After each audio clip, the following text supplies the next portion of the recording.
આ ઉત્તરાયણ હવે નજીક આવી ગયું. હા જો ઉત્તરાયણ નું આવ્યું ને તો મને યાદ આવ્યું, ઉત્તરાયણ ના દિવસે આપણે આ વખતે બહુ કામ રહેશે.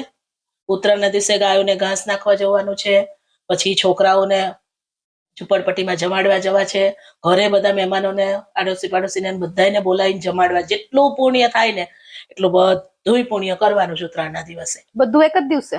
આ એક જ દિવસે, એ દિવસે આખો દિવસ બને એટલું પુણ્ય દાન કરવાનું. કેમ બીજા દિવસે ભૂખાને ભૂખ નથી લાગતી? ગાયને બીજા દિવસે ચારો ના નાખી શકીએ આપણે?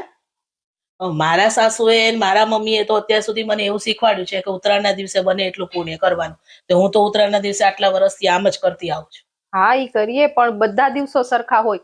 બધા દિવસે ભૂખ્યાનું ધ્યાન રાખવાનું હોય, આપણાથી થાય એટલી સેવા કરવાની હોય.